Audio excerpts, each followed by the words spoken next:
ಇತ್ತೀಚಿನ ಕನ್ನಡ ಸಿನಿಮಾಗಳು ಅಂದಾಗ ಇಂಪ್ಯಾಕ್ಟ್ ಮಾಡಕ್ಕೆ ಬರ್ತಾವೇನೋ ಅನ್ನೋ ರೀತಿಯ ಸಿನಿಮಾಗಳು ಬರ್ತಿದೆ.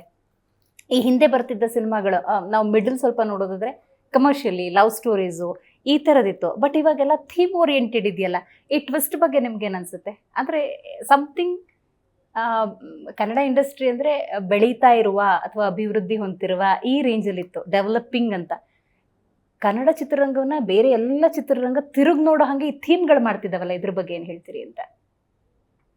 ಅಲ್ಲ, ಇನ್ನಷ್ಟು ಒಳ್ಳೆ ಒಳ್ಳೆ ಪ್ರಯತ್ನಗಳು ಆಗೋ ಸಾಧ್ಯತೆಗಳಿದ್ದಾವೆ. ಕನ್ನಡ ಚಿತ್ರರಂಗದಲ್ಲಿ ಅದ್ಭುತವಾದಂಥ ಟೆಕ್ನಿಷಿಯನ್ಸ್, ಅದ್ಭುತವಾದಂಥ ರೈಟರ್ಸ್ ಎಲ್ಲರೂ ಇದ್ದಾರೆ. ಅವ್ರನ್ನ ನಂಬಿ ಸಿನಿಮಾ ಪ್ರೊಡ್ಯೂಸ್ ಮಾಡೋ ಅಂಥ ಸಂಸ್ಥೆಗಳು ಬರಬೇಕು ಒಂದು. ಎರಡನೇದು, ಇನ್ನೂ ಪ್ರೇಕ್ಷಕರ ವರ್ಗದಲ್ಲಿ ಬಹಳ ಕಡಿಮೆ ಸಂಖ್ಯೆಯಲ್ಲಿ ತುದಿಗಾಲಲ್ಲಿ ನಿಂತು ಹೋಗಿ ಸಿನಿಮಾ ನೋಡೋವಂಥದ್ದು.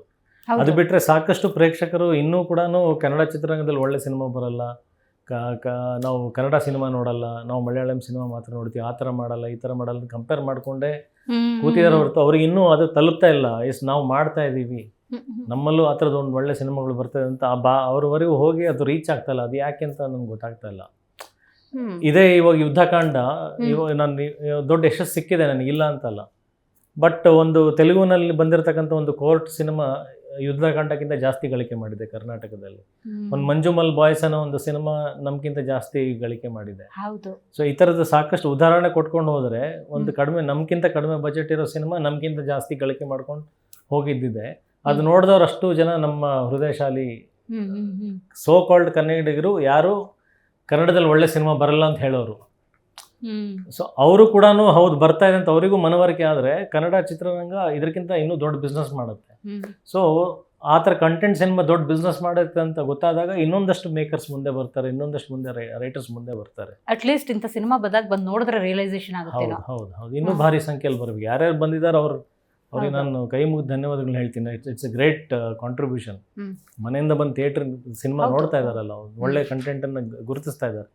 ಬಟ್ ಇದು ಸಾಲದು, ಇನ್ನೂ ಎಷ್ಟೊಂದು ಜನ ಇದ್ದಾರೆ ಅವ್ರಿಗೆ ಗೊತ್ತೇ ಇಲ್ಲ, ಸ್ಟಿಲ್ ಹಂಗೆ ಅನ್ಕೊಂಡಿದ್ದಾರೆ ಕನ್ನಡ ಚಿತ್ರರಂಗದಲ್ಲಿ ಒಳ್ಳೆ ಸಿನಿಮಾ ಬರ್ತಾ ಇಲ್ಲ ಅನ್ಕೊಂಡೆ ಮನೇಲಿ ಕೂತ್ಬಿಟ್ಟಿದ್ದಾರೆ. ಅವ್ರು ಆಚೆ ಬರಬೇಕು ಅವರು ಕೂಡ. ಓಕೆ, ಇನ್ನು ಸಿನಿಮಾ ಅಂದ ಸಂದರ್ಭದಲ್ಲಿ ಈ ರೀತಿಯೇ ಹೋಗ್ಬೇಕು ಅಂತ ಏನಾದ್ರು ನಿಮ್ದು ಪ್ರಿನ್ಸಿಪಲ್ ಇಟ್ಕೊಂಡಿದ್ದೀರಾ? ನೀವು ಆಕ್ಟ್ ಮಾಡುವಂಥ ಸಿನಿಮಾಗಳಲ್ಲಿ ಅಥವಾ ನಿಮ್ಮ ಪ್ರೊಡಕ್ಷನ್ಸ್ ಇಂದ ಬರುವಂಥದ್ದೇ ಹಿಂಗಿರ್ಬೇಕು ಅಂತ ಏನಾದ್ರು ಪ್ಲಾನ್ಸ್ ಇದೆಯಾ? ನಾನೊಬ್ಬ ಕಲಾವಿದ, ಒಬ್ಬ ರೈಟರ್ದು ಕನಸುಗಳನ್ನ ಅವನು ಇಡೀ ಸಿನಿಮಾನ ಏನು ಡಿಸೈನ್ ಮಾಡಿರ್ತಾನೆ ಅದರಲ್ಲಿ ನಾನು ಕೈ ಹಾಕುವಂತ ನನಗೆ ಅಧಿಕಾರ ಇಲ್ಲ. ಬಟ್ ನನ್ನ ಪಾತ್ರ ಏನಿದೆಯಲ್ಲ, ನಾನು ಚೂಸ್ ಮಾಡುವಂತ ನನ್ನ ಪಾತ್ರ ಅದು ಸರಿಯಾದ ರೀತಿಯಲ್ಲಿ ಇರಬೇಕಷ್ಟೇ. ಅದಕ್ಕೊಂದು ಮಾರಾಲಿಟಿ ಕನ್ಕ್ಲೂಷನ್ಸ್ ಅನ್ನೋದು ಇರಬೇಕು. ಅದು ಬಿಟ್ಟರೆ ಸಿನಿಮಾದ ಕಂಪ್ಲೀಟ್ ಮಾಲೀಕರು, ನಿರ್ಮಾಪಕರು, ನಿರ್ದೇಶಕರಾಗಿರ್ತಾರೆ. ಬಟ್ ನನ್ನ ಸಂಸ್ಥೆಗೆ ಅಂತ ಬಂದಾಗ ನಾನು ಆಗ್ಲೇ ಹೇಳ್ದಾಗ್ಲೇ ಇಡೀ ಸಿನಿಮಾದ ಒಂದು ಎಥಿಕ್, ಒಂದು ಗೋಲ್ ಅನ್ನೋದಿರುತ್ತೆ. ಈ ಸಿನಿಮಾ ಶೂಟಿಂಗ್ ಸಮಯದಲ್ಲಿ ಏನಾದ್ರೂ ಸರಿ ಬರಲಿಲ್ಲ, ಅದಕ್ಕೆ ರೀಶೂಟ್ ಮಾಡೋಣ, ಈ ಥರದ್ದು ಏನಾದ್ರು ಸಿಚುವೇಶನ್ ಆಯ್ತಾ? ಯಾವ್ದಾದ್ರು ಪರ್ಟಿಕ್ಯುಲರ್ ನೆನಪಿಸ್ಕೊಳ್ಬೋದಾ? ತುಂಬಾ ಇದಾವೆ, ಹೇಳಕ್ ಬರಲ್ಲ. Okay, right. 2 ವರ್ಷ ಆಲ್ಮೋಸ್ಟ್ ಶೂಟ್ ಮಾಡಿದೀವಿ ಅಂದ್ರೆ ಲೆಕ್ಕ ಹಾಕೊಳ್ಳಿ. ರೈಟ್. ನಿಮ್ದು ಕೆಲವೊಂದು ಮೂಮೆಂಟ್ಸ್ ನೋಡ್ಬೇಕಾದ್ರೆ, ಆಕ್ಟಿಂಗ್ ನೋಡ್ಬೇಕಾದ್ರೆ ಆ ಕೈ, ಮುಖ, ಕಣ್ಣಲ್ಲಿ ಆಗುವಂತಹ ಭಾವನಾತ್ಮಕ ಏರಿಳಿತಗಳು, ಐವನ ಕಾಫಿ ಕೂಡ ಹುಡುಗ ಬಂದ್ಬಿಟ್ಟ ಗೆದ್ಮೇಲೆ, ಕೇಸ್ ಗೆದ್ಮೇಲೆ ನೀವು ಕೊಡಿರಂತೆ ಅಂತ ಹೇಳುವಂಥ ಸಿಚುವೇಶನ್ನು ಎದುರುಗಡೆ ಇರೋ ಪ್ರೇಕ್ಷಕನಿಗೆ ಕೆರಳಿಸುತ್ತೆ. ನಿಮಗೆ ಶೂಟಿಂಗ್ ಟೈಮಲ್ಲಿ ಅಫ್ಕೋರ್ಸ್ ಅಭಿನಯ ಅನ್ನೋದು ನಿಮಗೆ ಕರತಲ ಮೂಲಕ ಇರಬಹುದು, ಬಟ್ ನಿಮಗೆ ಪರ್ಸ್ನಲಿ ಆ್ಯಕ್ಟಿಂಗ್ ಮಾಡ್ಬೇಕಾದ್ರೆ ಹೆಂಗೆ ಅನ್ನಿಸ್ತಿತ್ತು? ಇಲ್ಲ, ನಾನು ನಿಜವಾಗ್ಲೂ ಭಾವುಕನಾಗಿದ್ದು. ಅಂದರೆ ಎಲ್ಲೂ ಅಲ್ಲಿ ಗ್ಲಿಸರಿನ್ ಯೂಸ್ ಮಾಡಿದ್ದಂಥದ್ದಲ್ಲ. ಅಲ್ಲಿ ಆ ಟೈಮಲ್ಲಿ ನನ್ನದೇ ಆದಂಥ ಒಂದು ಝೋನ್ ಕೇಳ್ಕೊಳ್ತಾ ಇದ್ದೆ, ಅಂದರೆ ಒಂದು ಪ್ರೈವೇಟ್ ಝೋನ್. ಎಲ್ಲರೂ ನಿಶಬ್ದರಾಗಿರ್ಬೇಕಾಗಿರ್ತಾ ಇತ್ತು. ಸೊ ನಾನು ಬಂದು ಕೂತ್ಕೊಂಡಾಗ ಅಂದರೆ ಮಲ್ಟಿಪಲ್ ಕ್ಯಾಮ್ರಾಸ್ ಇಟ್ಟು ಆಲ್ ಸಿಂಗಲ್ ಟೇಕ್ಸಲ್ಲೇ ಇರ್ತಾ ಇತ್ತು, ಯಾವುದನ್ನು ರೀಟೇಕ್ ಹೋಗಂಗಿಲ್ಲ. ಸೊ ಈ ಥರದ್ದೆಲ್ಲ ಕೆಲವೊಂದು, ಅದಕ್ಕೆ ನಾನು ಬಂದರೆ ಅಷ್ಟು ಎಲ್ಲರೂ ಭಯ ಪಡೋರು. ಅಂದರೆ ರೀಸನ್ ಏನಂದರೆ ನಾನು ಅಷ್ಟು ಎಮೋಷ್ನಲಿ ಅದರೊಳಗಡೆ ಇನ್ವಾಲ್ವ್ ಆಗ್ತಾ ಇದ್ದೆ, ಹಾಗಾಗಿ ಅದು ಆ ಥರ ಬಂದಿರೋದಷ್ಟೇ. ಓಕೆ, ಈಗ ಪ್ರಕಾಶ್ ಬೆಳವಾಡಿಯವರ ಆ್ಯಕ್ಟಿಂಗ್ ಅಫ್ಕೋರ್ಸ್ ಅವರು ಜೀವಿಸಿದ್ದಾರೆ, ಅರ್ಚನಾ ಅವ್ರು ಜೀವಿಸಿದ್ದಾರೆ. ಅವರ ಆ್ಯಕ್ಟಿಂಗ್ಗಳನ್ನು ನಾಗಾಭರಣ ಅವರು, ಇವು ಸಂತೋಷ್ ಶಿಶುನಾಳ ಶರೀಫ ನೋಡಿದ್ರೆ ಸಾಕು ಅವ್ರು ಏನು ಅಂತ ಗೊತ್ತಾಗ್ಬಿಡುತ್ತೆ.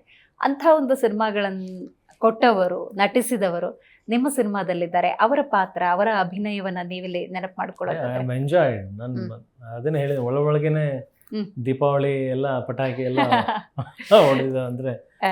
ಚಿಕ್ಕ ಚಿಕ್ಕ ಸೂಕ್ಷ್ಮತೆ ನಲ್ಲೂ ಕೂಡ ಅವ್ರ ಹ್ಮ್. ಪರ್ಫಾರ್ಮೆನ್ಸ್ನಲ್ಲಿ ಗೆದ್ದಿರೋದು. ಹ್ಮ್. ಯಾವಾಗ ಒಬ್ಬ ಅಪೋನೆಂಟ್ ಕ್ಯಾರೆಕ್ಟರ್ಸ್ ತುಂಬ ಎತ್ತರದಲ್ಲಿ ತನ್ನ ಪರ್ಫಾರ್ಮೆನ್ಸ್ ಮುಖಾಂತರ ನಿಲ್ತಾನೋ, ಹ್ಮ್. ಒಬ್ಬ ಹೀರೋಗೆ ಒಬ್ಬ ಪ್ರೊಟಗನಿಸ್ಟಿಗೆ ಅಷ್ಟು ಚಾಲೆಂಜಸ್ ಆನ್ ಸ್ಕ್ರೀನ್ ಅಂದರೆ ಪ್ರೇಕ್ಷಕನಿಗೆ ಅಷ್ಟು ಕುತೂಹಲ ಮೂಡಿಸುತ್ತೆ ಅದು. ಇದನ್ನು ಹೆಂಗೆ ಗೆದ್ದು ಬರ್ತಾನೆ ಅನ್ನೋವಂಥ ವಿಚಾರಗಳಲ್ಲಿ ಹ್ಮ್. ಅವರು ಅಪೋನೆಂಟ್ ಕ್ಯಾರೆಕ್ಟರ್ಸೇ ಡಮ್ಮಿ ಆಗಿಬಿಟ್ರೆ ಹೀರೋ ಚಾಲೆಂಜಸ್ ಇರಲ್ಲ ಹ್ಮ್. ಹ್ಮ್. ಸಿನಿಮಾದಲ್ಲಿ. ಹ್ಮ್. ಸೊ ಅದಕ್ಕೆ ಅಷ್ಟು ಪ್ರಬುದ್ಧವಾದಂಥ ಕಲಾವಿದರನ್ನು ನಾವು ತಗೊಳ್ಬೇಕಾಗಿತ್ತು. ಹ್ಮ್. ಅವ್ರು ಆ ಥರದ್ದು ಅಂದರೆ ನನ್ನನ್ನು ಓವರ್ಟೇಕ್ ಮಾಡಿ ಪರ್ಫಾರ್ಮ್ ಮಾಡೋ ಟೈಮಲ್ಲೆಲ್ಲ ನಾನು ತುಂಬ ಖುಷಿಪಟ್ಟಿದ್ದೀನಿ. ಆ್ಯಕ್ಚುಲಿ ಒಳ್ಳೊಳಗೆ ಡ್ಯಾನ್ಸ್ ಮಾಡಿದ್ದೀನಿ. ಹೌದಾ? Yeah this is going to be the thrill, ಇದು ನನಗೆ ಇದನ್ನು ಬೇಕಾಗಿರೋದು. ಆಡಿಯನ್ಸ್ ಎಂಜಾಯ್ ಮಾಡ್ತಾರೆ ಅನ್ನೋದು. ಹಾ, ಹಾ. ಈವನ್ ಅರ್ಚನಾ ಆಲ್ಸೋ ಹೌದು. ಒಂದು ಲೇಡಿ ಪರ್ಫಾರ್ಮರ್ ನಮ್ಮ ಇಂಡಸ್ಟ್ರಿ ಬೇಕಿತ್ತು. ಹ್ಮ್. ನಾನು ಅಂದರೆ ರಾಧಿಕಾ ಪಂಡಿತ್ನಲ್ಲಿ ಆ ಕ್ಯಾಲಿಬರ್ ನೋಡಿದ್ದೆ. ಹ್ಮ್. ಸೊ ಅದಾದಮೇಲೆ ಆ ಥರದ್ದೊಂದು ಆ ಥರ ಒಂದು ಕ್ಯಾರೆಕ್ಟರ್ ಮಾಡುವಂಥ ಇನ್ನೊಂದು ಫೀಮೇಲ್ ಆರ್ಟಿಸ್ಟ್ ಬೇಕಾಗಿತ್ತು. Hmm. So I think all this parts I have enjoyed a lot. Hmm. Hmm. Nagabharana sir.